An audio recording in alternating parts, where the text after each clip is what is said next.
Hi, everybody. Welcome back to another episode of Executive Conversations. My name is Maeva Cifuentes, and I am your host. In this podcast, we talk about the behind the scenes of marketing. What are the trends? What are people saying? How is the role of marketing changing?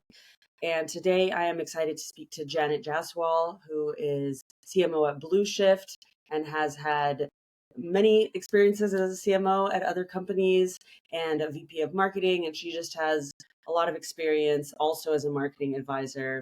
So I'm really excited to dive into this conversation with you today, Janet. How's it going? It's going well. Thanks for having me. Excited to join. Yeah. I'm really excited to have you on, especially because what we were talking about just before we started to hit record, there's going to be a lot of juicy stuff that we talk about today. And I wanted to just start with this. You have been a CMO now for three companies.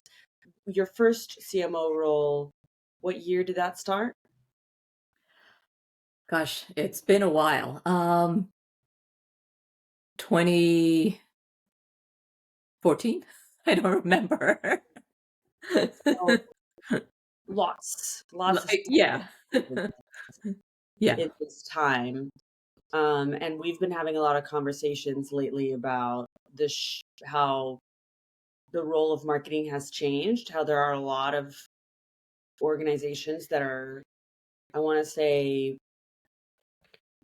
pressuring the CMO to start thinking like a CRO or to report to a CRO or to become a CRO or to just, shift that whole way of thinking. And it's quite a controversial debate, Yeah. actually.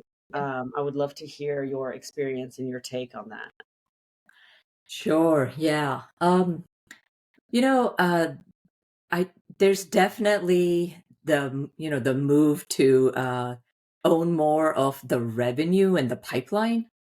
And so you know, it, I find that more at smaller companies, maybe seed through Series F. Mm, Larger companies, because it's so large, they tend to compartmentalize. But the shift is definitely starting to happen, right? For example, at my current company, my department sources 90 plus percent of the leads, right? I manage the inbound and the outbound motion. And certainly, to help us to align towards more of the revenue, our most important KPI is the number of stage one leads that are, which is, it's part of the sales process. It's essentially they've agreed to meet and they're BANT qualified.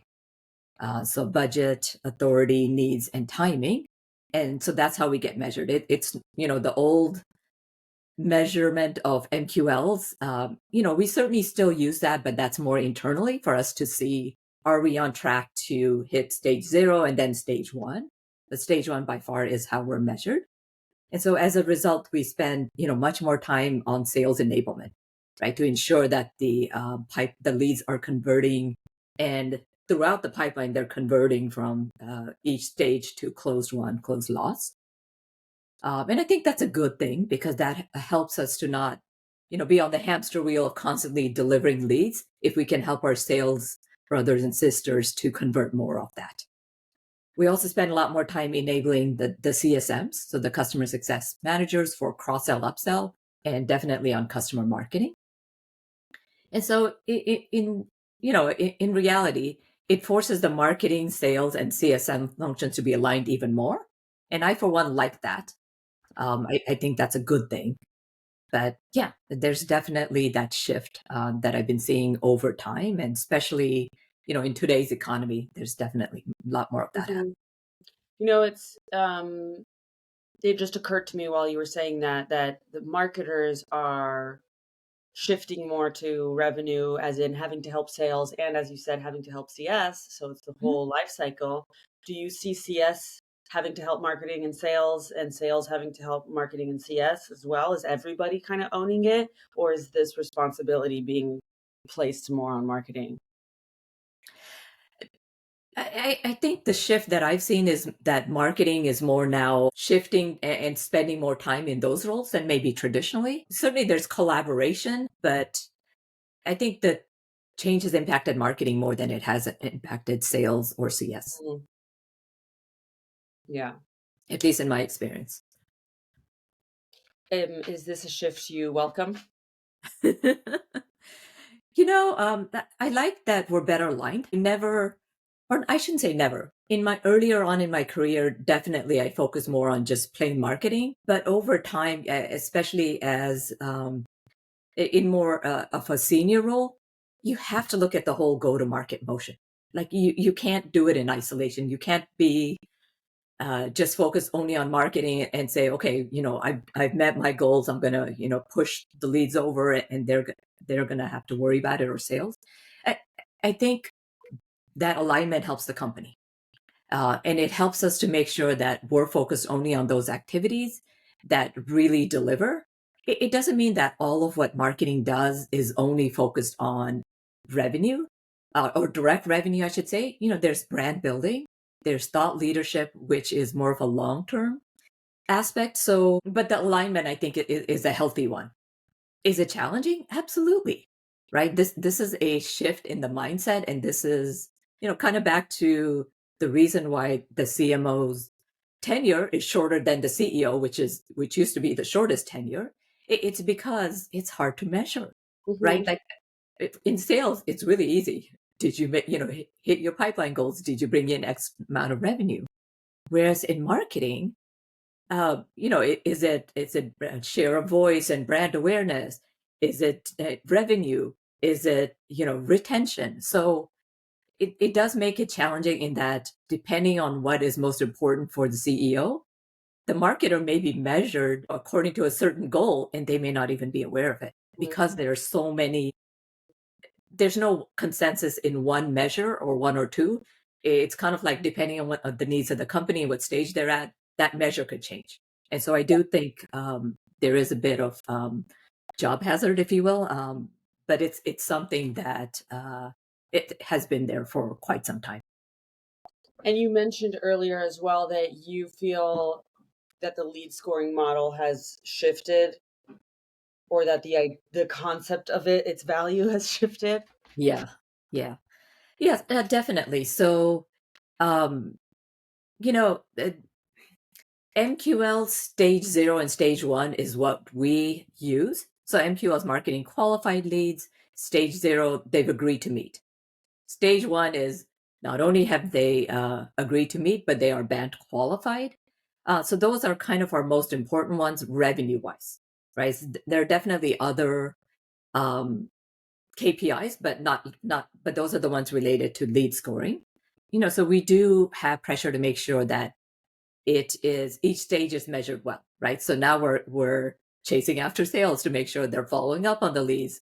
We're making sure that the process is documented in our CRM, and it's done consistently from seller to seller and so forth. So it gets us more into sales training, and it's beyond sales enablement. We're getting into the sales process, Hmm. which isn't the most fun part. But if we don't do that, um, some of our leads might go untouched, or they forget to report on it. So then marketing doesn't know what's working, what isn't. Yeah. So yeah, it has caused us to expand our scope of what we do, and what we focus on.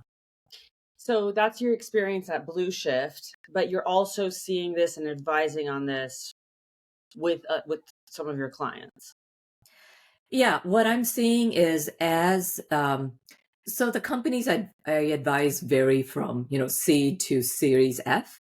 What I've seen is, amongst the earlier stage companies, much more focus on the whole go-to-market process. So I advise them differently than I would a more established startup company, if you will. There, it's a little bit, many more resources. Roles are a lot more segmented. But my advice remains the same, which is, don't do anything in isolation. Right? Marketing cannot just put blinders on and only focus on, well, I only do this. If whether it's formal or not, I do advise people to understand how you're collaborating and how you're impacting each other, and make sure that you always regularly touch base with sales and CS. Understand what they're seeing, because those trends also help a marketer be more successful. But very importantly, you establish that trust, you understand how what you're doing is affecting them, and you're able to make more adjustments. So that advice stays regardless of the size of the company. Mhm. I'm going to twist the conversation a bit because I'm really excited about what you were excited about earlier in the call, which is focusing on LLM Yeah. search. Yeah. You mentioned that you found some success with Blueshift being able to appear in those. Me as an SEO who's also really diving into this topic, I'm super interested in hearing what you have found to be effective, what you've tried, and I'd love to just hear your experience there. Yeah. So, there are some trends that are taking place that's affecting the entire marketing function. This is fairly obvious, but it's worth repeating. Um, Search is changing. Traditional search, Google, Bing, and the various browsers.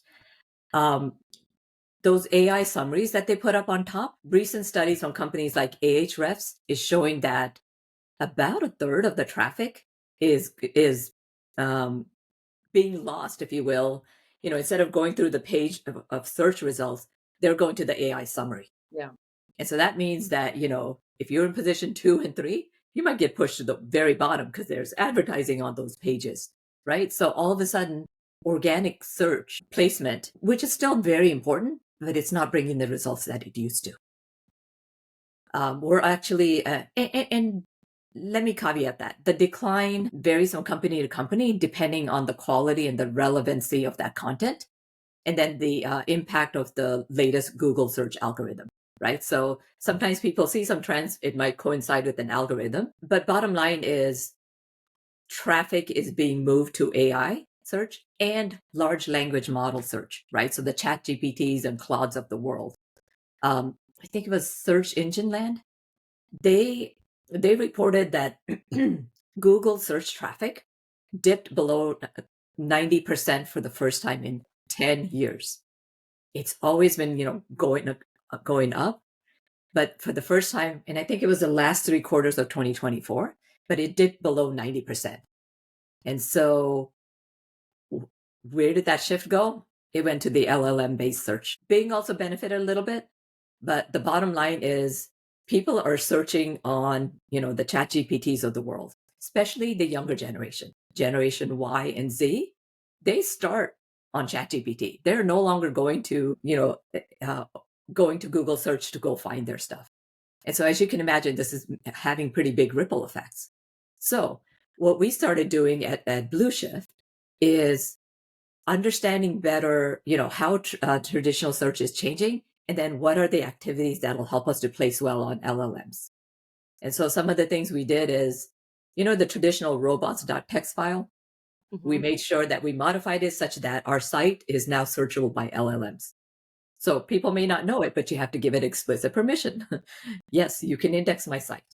We also created a new text file, llms.txt, Mhm. which now contains all the basic information about your company to make it more friendly by LLMs to find relevant information about you. Some of the other things that we're focusing on is making sure that we're cited in respected publications and building consistent online presence. Now, mind you, that doesn't vary from traditional search, but it's nice to know that that still works for LLMs.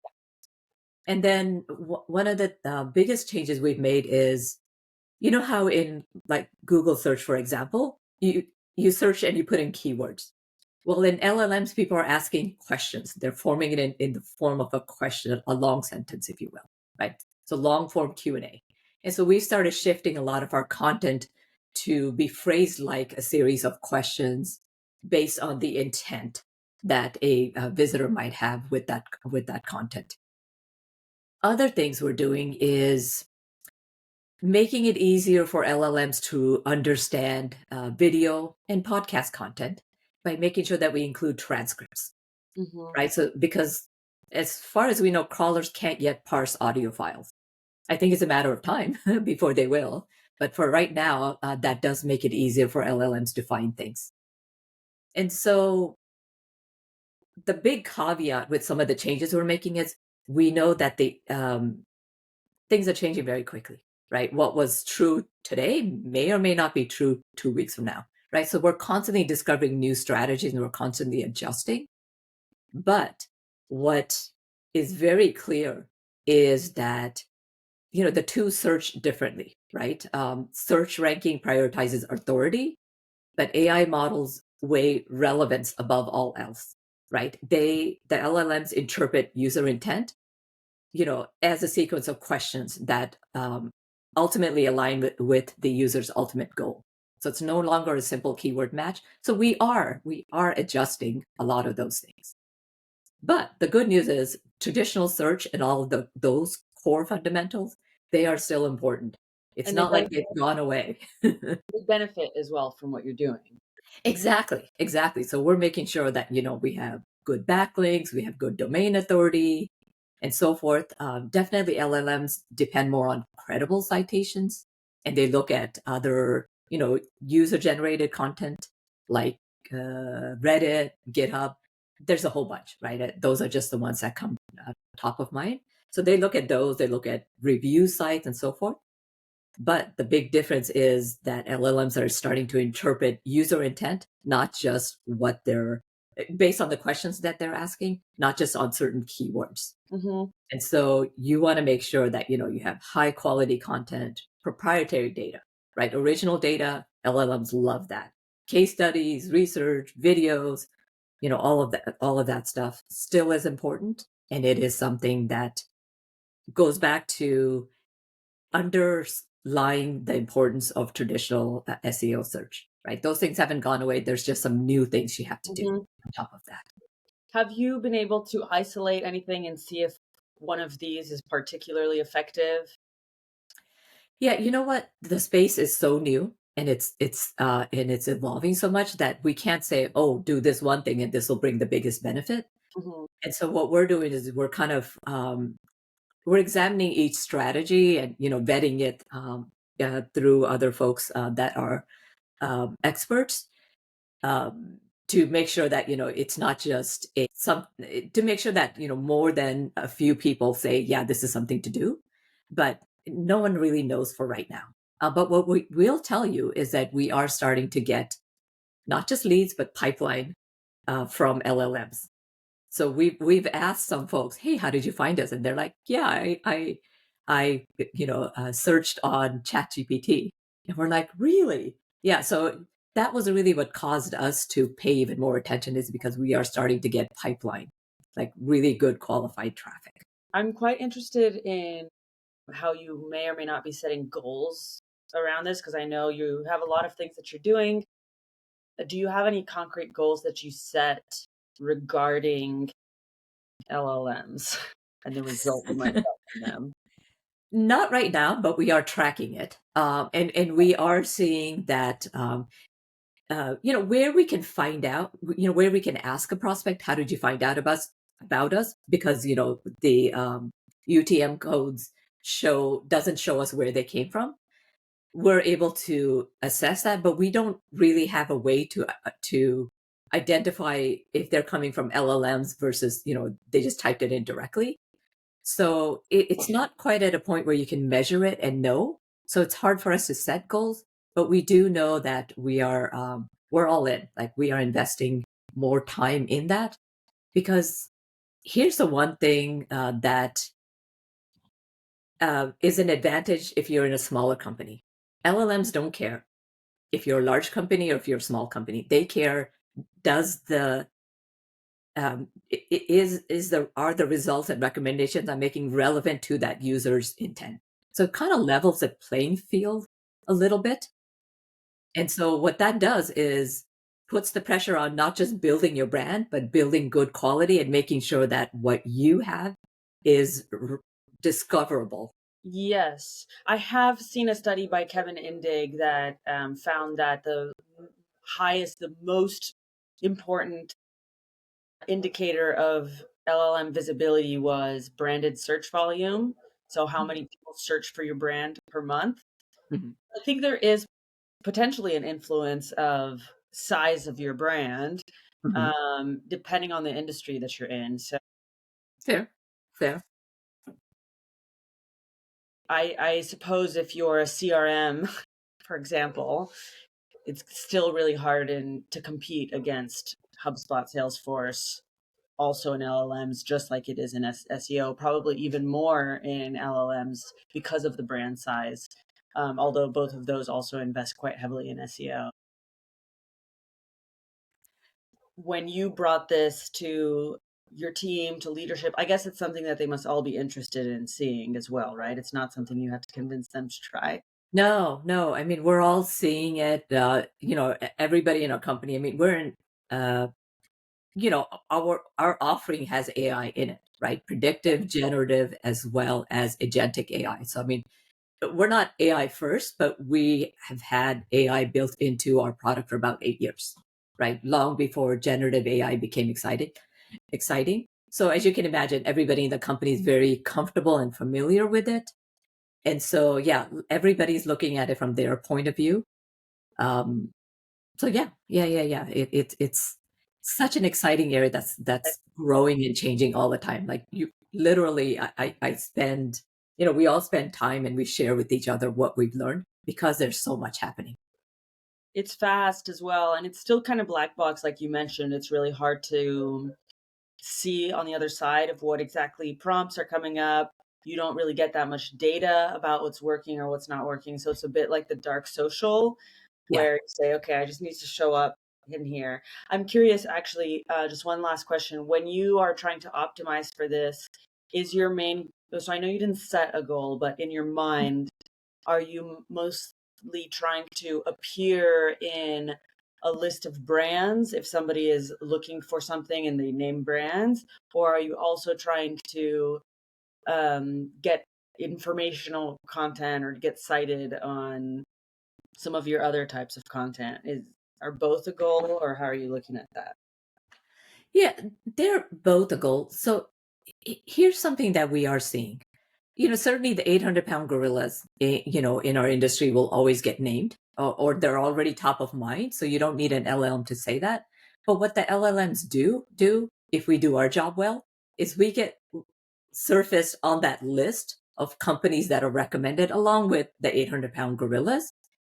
Whereas historically, like in terms of search volume, unless we spend, whereas in search volumes, we may not have placed as well. Yeah. Right? Because search, you have to build up over time. It's not going to happen overnight, right? There are no shortcuts to that. And so if the 800-pound gorillas have a 20-year head start, it's going to take a while to catch up. But with LLMs, if we have relevant, useful content, related to that subject or the topic that the visitor is searching for, we have been included in that list, whereas historically we wouldn't have been if they had just done a search.